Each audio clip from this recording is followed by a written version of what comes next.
Bahagi na ngayon ng Star Magic ang aktor na si Miggy Jimenez. Ang anunsyo ay ginawa sa spotlight event ng Star Magic noong Miyerkules.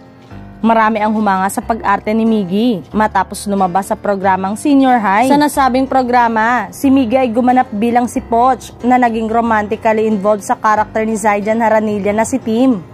Bagamat ilang taon na siya sa showbiz at halos lumaki siya sa industriya, si Miggy Jimenez ay nakahanap ng higit na katanyagan at pagpuri sa kanyang naging papel bilang si Poch sa trending na mystery drama series na Senior High.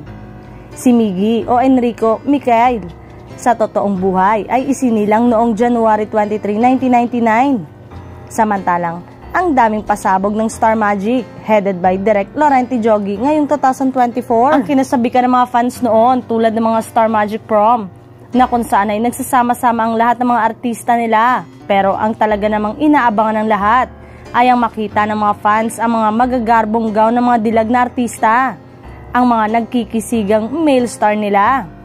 Ang mensahe nga, kahit walang prangkisa, buhay na buhay nga ang Kapamilya Channel.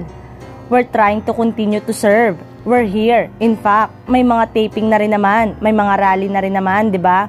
Slowly getting back, hopefully semblance of a new normal. Excited kami, sabi ni Direk Loren. Paano kung biglang may mga artistang magbabalik? Hypothetical, cause we don't know kung may magbabalik. But we always want to be fair with the people who wants to stay.